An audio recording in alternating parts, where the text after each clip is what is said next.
Conexión Mundial.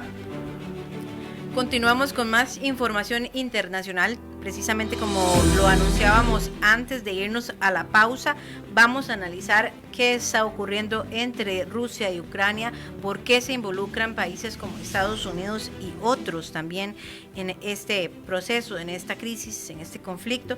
Y para ponernos en perspectiva qué es lo que está ocurriendo, está con nosotros Mati Tzabay, quien es analista internacional en geopolítica de Rusia, Asia Central y Oriente Medio. Mati, buenas tardes, casi noches para nosotros, casi buenos días para usted allá en Israel. Sí, buenas tardes para ustedes. Aquí es un poco más tarde, pero bueno, la diferencia horaria, y es un gusto estar con ustedes. Un poco más tarde o un poco más temprano. Te agradecemos primero que nada el esfuerzo de estamos en horas de la madrugada, ¿verdad? Desde Israel. Primero el agradecimiento que nos acompañes y nos ayudes a entender lo que está sucediendo y lo que podría suceder en este conflicto entre Rusia y Ucrania, que tiene, como decía Elki, muchos más actores o vendrán muchos más actores. Bueno, este es un conflicto que no comenzó ahora y que ha estado en distinta intensidad en los últimos años, ya que desde el año 2014, en el cual Rusia conquistó o reconquistó Crimea, eso es algo que se puede discutir, ¿verdad? Porque depende de quién lo dice eso. Para los rusos ellos volvieron a Crimea, para los ucranianos le quitaron a Crimea.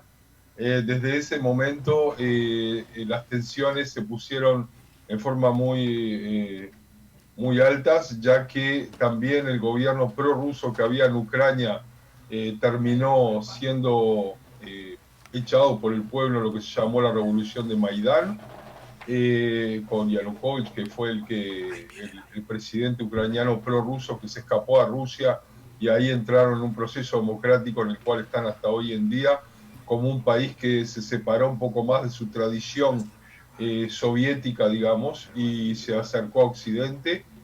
Eso hizo que el gobierno de Putin, que Putin en realidad está hace casi 21 años en el gobierno, haya apoyado a separatistas prorrusos, que son la mayoría desde el punto de vista étnico, digamos, o de lengua, en el cual en el este, en las zonas de Donetsk y Lugansk, son zonas muy grandes en el este de Ucrania, atacaron o digamos que se propusieron como independencia, como lugares independientes en los cuales ellos son prorrusos y están tratando de separarse de Ucrania, y están totalmente apoyados en forma incondicional por el gobierno ruso. Y en este momento en el cual hay otras tensiones internacionales con Estados Unidos, y en general por todos los últimos años en los cuales tienen Rusia muchas sanciones económicas y de otros tipos, política también, de participación en foros internacionales. Entonces Putin usa esas zonas del este de Ucrania para hacer una especie de leverage, de confrontamiento entre las distintas potencias. Ellos se ven a sí mismos, los rusos, como una gran potencia, a pesar de haber caído de la Unión Soviética ya hace más de 30 años. Y de esa manera últimamente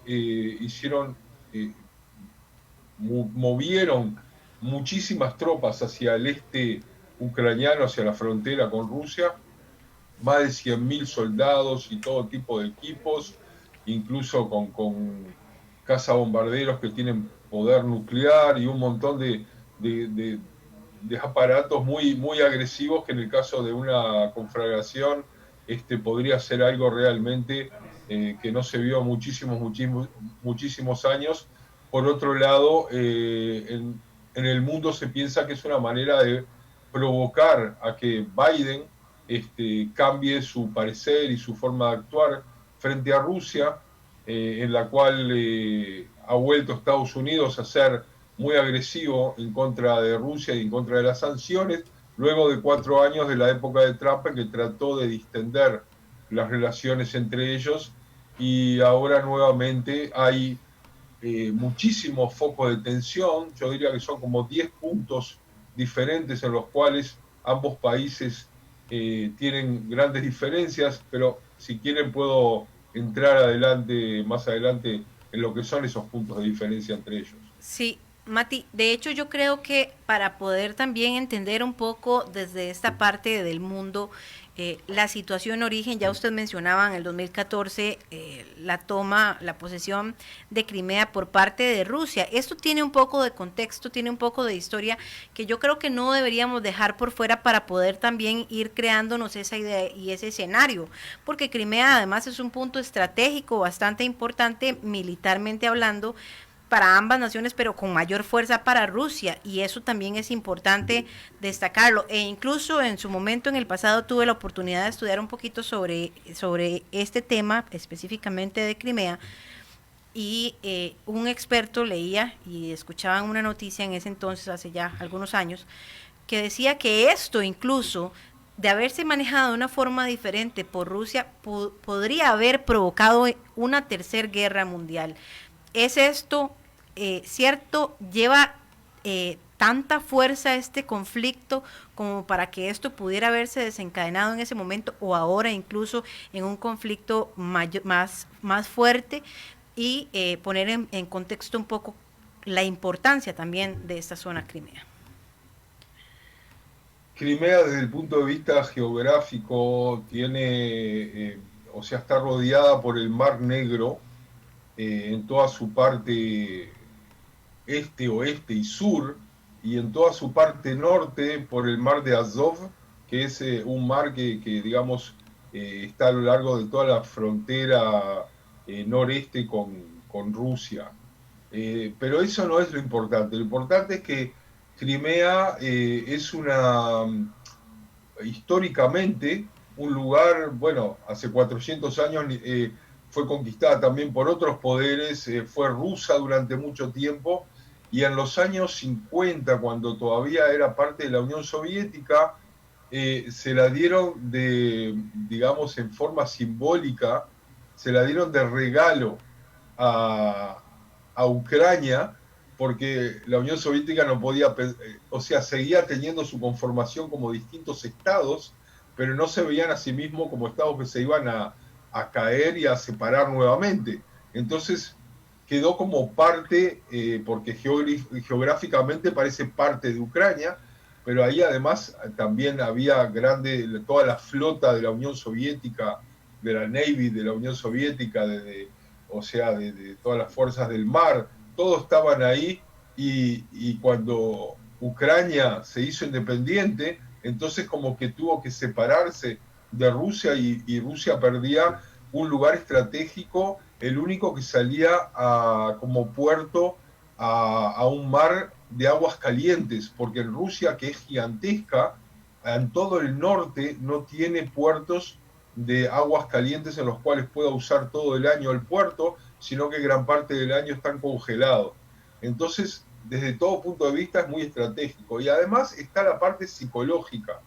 Cuando se vino abajo toda la Unión Soviética y los distintos países del este de Europa pasaron a ser parte de la esfera occidental y a ser parte también políticamente de la Unión Europea, los rusos lo que vieron es que cada vez más las fronteras de Europa occidental iban llegando a sus propias fronteras.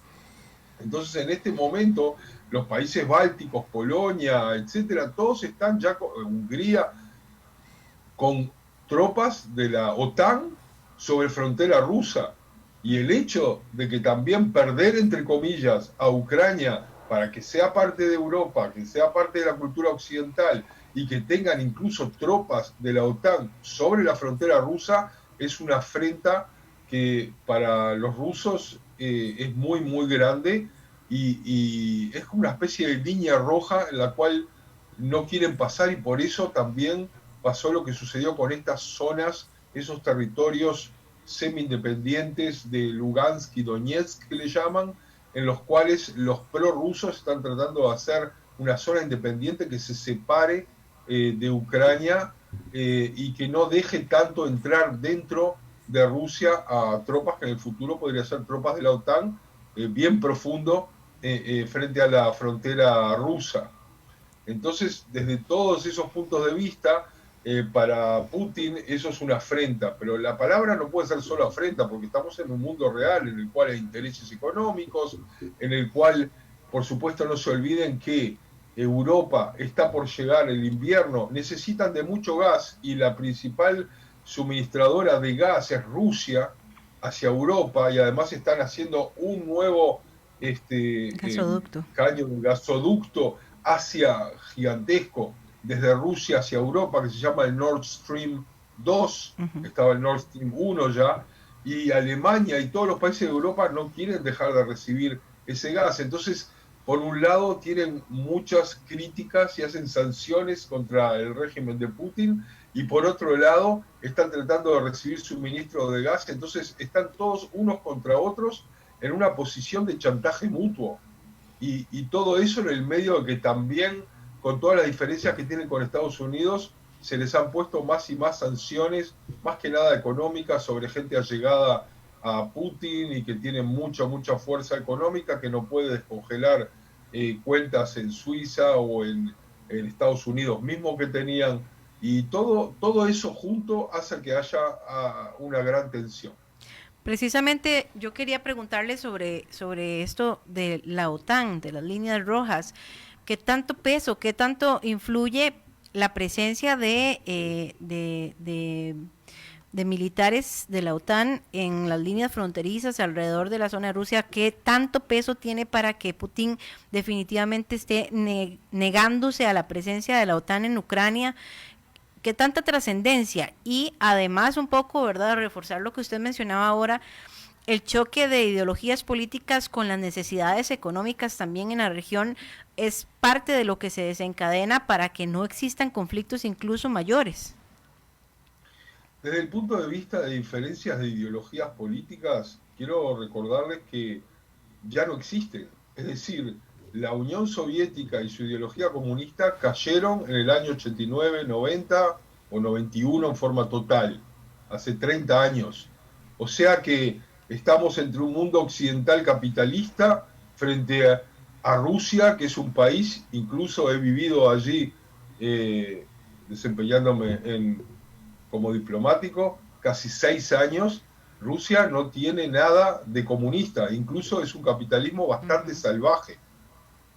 Con muy pocas regulaciones, con diferencias muy grandes entre ricos y pobres, y realmente las diferencias son del sentimiento de Rusia como gran potencia que quiere jugar en todas partes del mundo, y la realidad de hoy en día, en el cual la Unión Soviética se vino abajo, pero Rusia quiere seguir siendo llave de todos los grandes conflictos del mundo y de su propio poder, porque desde el punto de vista del desarrollo económico interno, Rusia es muy débil en comparación con las potencias mundiales.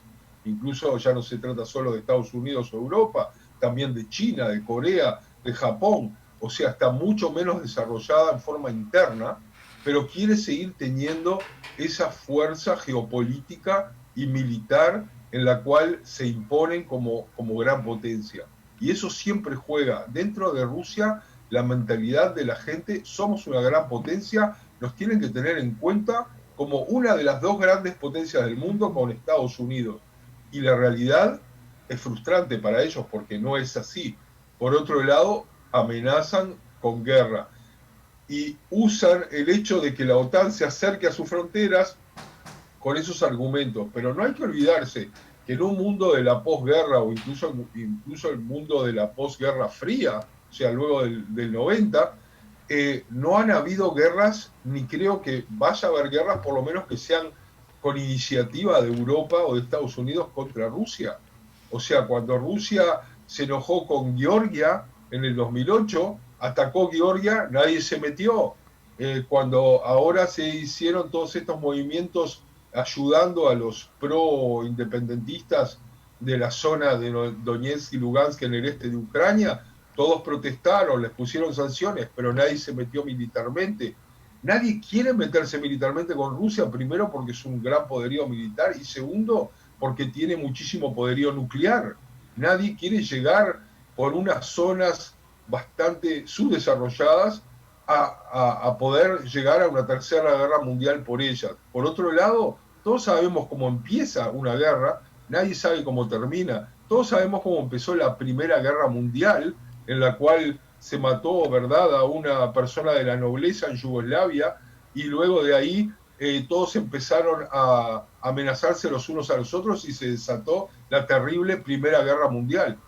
Todo puede suceder. Yo creo que en este momento, si Putin no va a entrar a conquistar a todo Ucrania, sino solamente a las partes del este, todos van a protestar, Europa, Estados Unidos, el mundo, van a bajar el estatus tal vez diplomático por un tiempo con ellos, van a haber muchas sanciones económicas, pero no va a haber más que eso. Mati, relacionado con esto que nos estás diciendo, entonces, tal vez una pregunta que podría ser muy sencilla o muy difícil, es la presencia entonces, o los movimientos que está haciendo Rusia, ¿es una amenaza real? No hay que olvidarse de todo, en la geopolítica hay que ver todo siempre como una red de telaraña, en la cual hay muchos puntos juntos, que por un lado son débiles y por otro lado son muy fuertes y se mantienen como una telaraña, ¿verdad? Y hay que ver qué es lo que está sucediendo alrededor. Rusia ya hablamos de que tiene sanciones desde que entró a Crimea, y por otro lado, en este momento, las potencias están sentadas tratando de llegar a un acuerdo sobre la pretensión de Irán de llegar a bombas atómicas. Están tratando de llegar a un acuerdo con Irán. Y al tratar de llegar a un acuerdo con Irán, ¿quién está sentados alrededor? Estados Unidos, la Unión Europea, China. Entonces, todos ellos se tienen que poner también de acuerdo, y en este momento, aparentemente, todos esos movimientos también están hechos para poder conseguir concesiones de Biden, como diciéndole, si yo te voy a dar concesiones en las cuales vamos a presionar a Irán para llegar a un acuerdo como nosotros queremos, entonces tú me das concesiones y sácame las sanciones y no me hagas líos, perdón por la palabra, en lo que yo trato de hacer en Ucrania.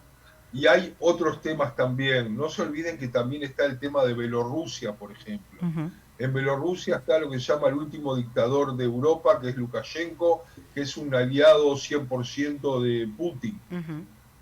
Y en este momento hay toda una crisis en la cual miles y miles de migrantes de Irak y de Siria, etcétera, fueron hasta las fronteras de Bielorrusia y los están usando como escudo humano para tratar de que se vayan hacia Europa y otra vez que haya toda una crisis con refugiados en Europa. Esa es una... Para distraer, una quizás. ¿Cómo? Para distraer, quizás, Mati. También para distraer, pero no estamos hablando de seres humanos. Uh-huh. O sea, toda esa distracción es una distracción brutal. Cruel, sí. Una distracción basada en el sufrimiento de docenas y de cientos de miles de seres humanos que se usan para poder llegar a objetivos que solamente en forma normal, con desarrollo económico, no lo consiguen.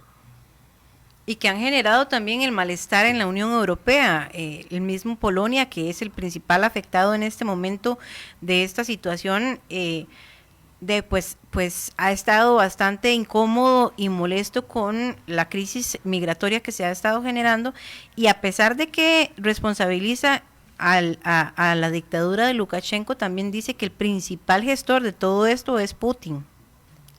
Exactamente, es lo que estaba diciendo el general en jefe de las Fuerzas Armadas de Inglaterra, Nick Carter, acusó a todo lo que sucede en Bielorrusia en que es una jugada típica de la Guerra Fría orquestada por Putin. Uh-huh. Lukashenko es solo un peón que lo ayuda a llevar adelante su movimiento de ajedrez geopolítico, a las espaldas de mucha gente, por supuesto. Pero ahí resulta interesante. Eso es lo que estaba explicando. Ajá, resulta interesante también porque la fuerza como tal vez para analizar un poco ese escenario, porque resulta muy interesante la fuerza que el presidente de Rusia tiene en países precisamente como Bielorrusia, y usted lo mencionaba ahora, ¿verdad? Que tampoco ha sido ya tan fuerte en otros países, incluso en los que podría coincidir en algunas filosofías, ideologías, no sé cómo llamarlo. Sin embargo, bueno, pues tiene mucha fuerza ante un Lukashenko, pero incluso dentro de su país ha estado bastante debilitado, y este año lo hemos visto como él también ha sentido amenazas a lo interno de irse desintegrando este poder. ¿Dentro de Rusia te refieres? Sí, exacto. Dentro de Rusia, o sea, nadie es profeta para saber exactamente lo que sucede en un país que es luego incluso de haberse desintegrado la Unión Soviética, sigue siendo el país más grande del mundo, desde el punto de vista del tamaño, más grande que Canadá, más grande que Estados Unidos, ¿verdad? Pero lo que sí te puedo decir es que digamos, en épocas normales, en Rusia, Putin tiene una aprobación interna de entre el 65 y el 75%.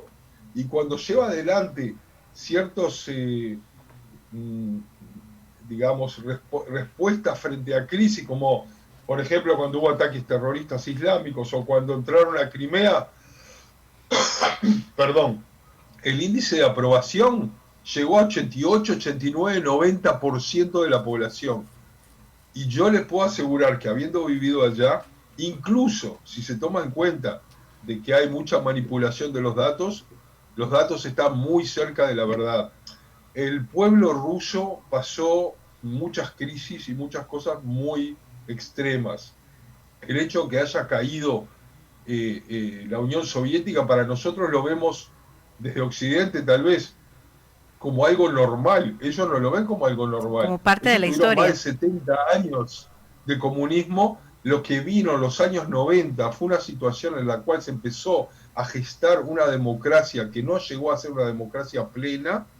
Las calles eran tipo Chicago de los años 20. Habían bandas que se disparaban en las calles por toda Rusia, y lo que estaban tratando de hacer era de quedarse cada banda con más fábricas, con todos los medios de producción, y empezar a formar un país en el cual hay una élite que son dueños de todos los medios de producción que tenía el país, en gas, en petróleo, en fábricas metalúrgicas, o incluso en vender todos los restos del ejército que había caído, ¿verdad?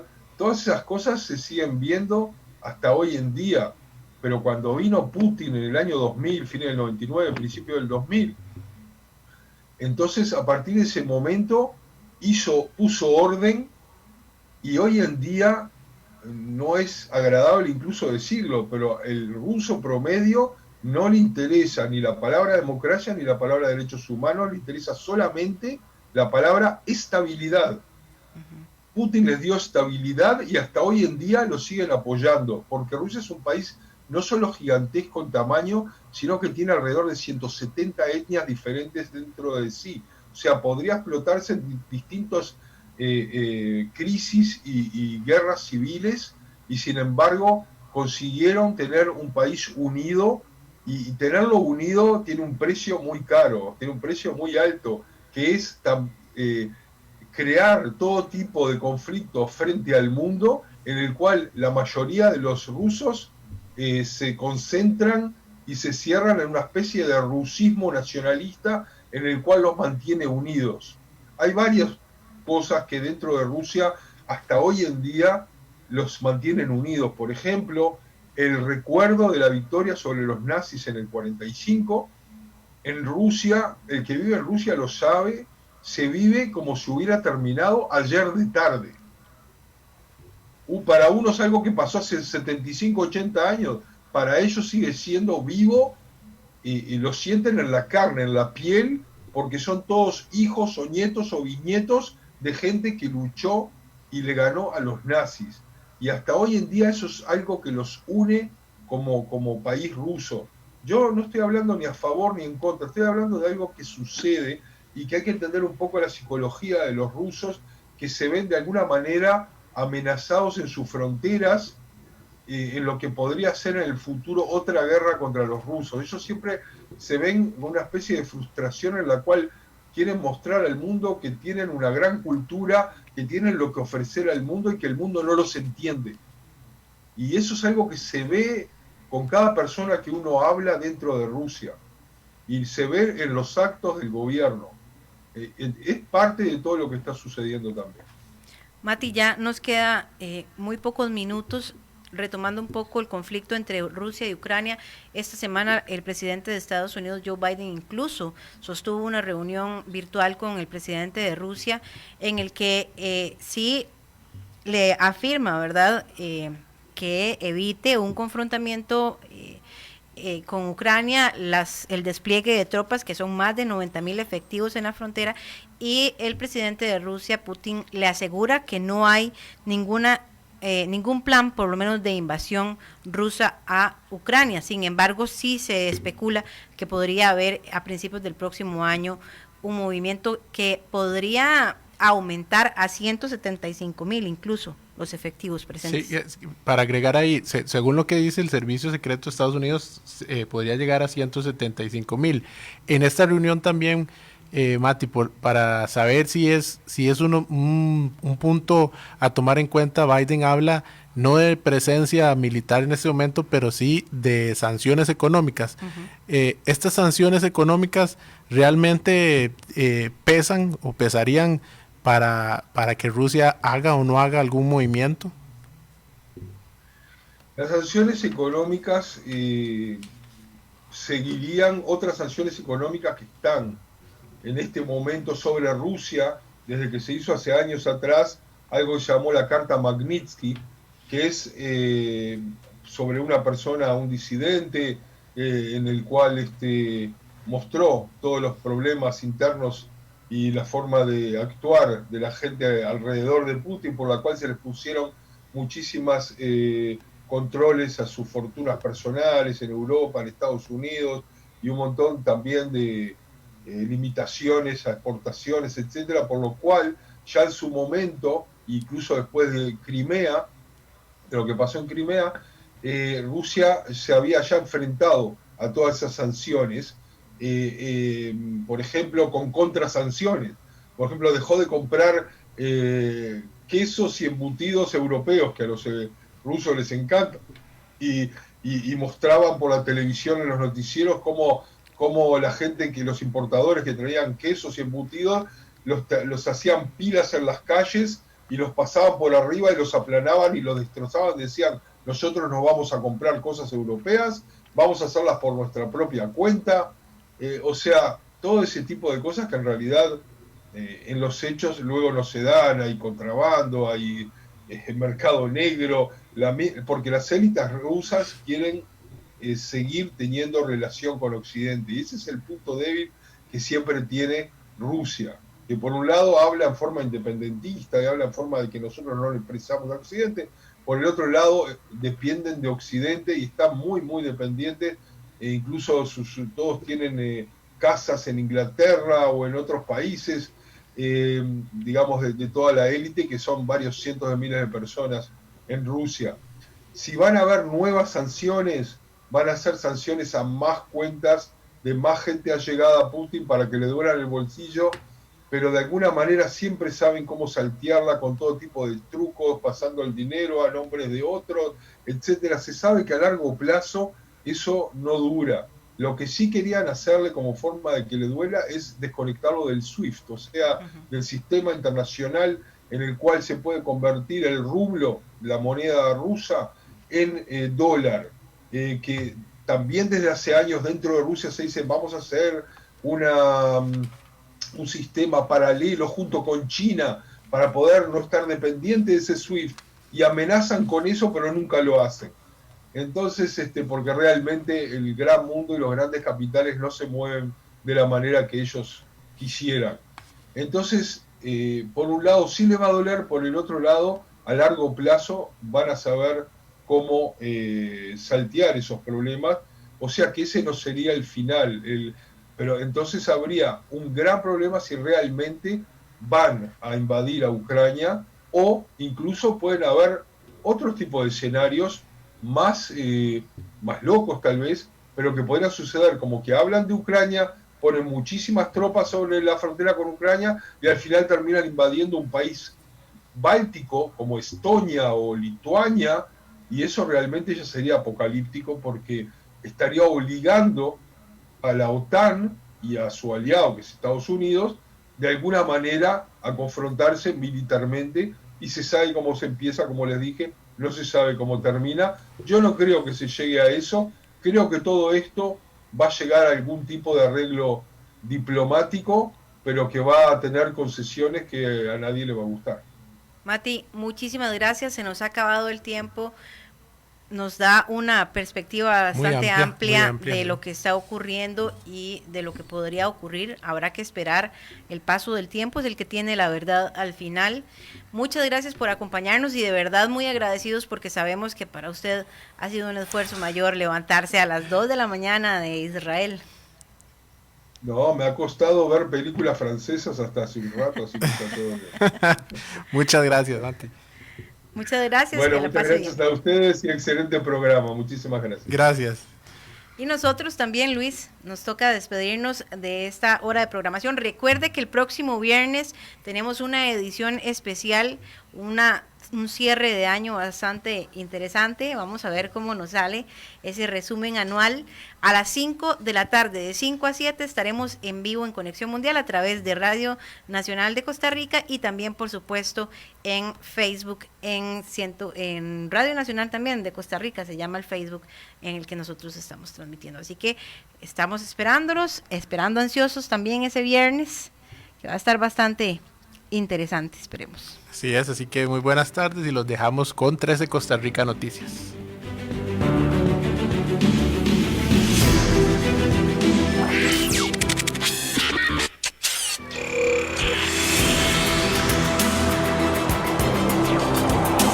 Nos despedimos. Somos Conexión Mundial.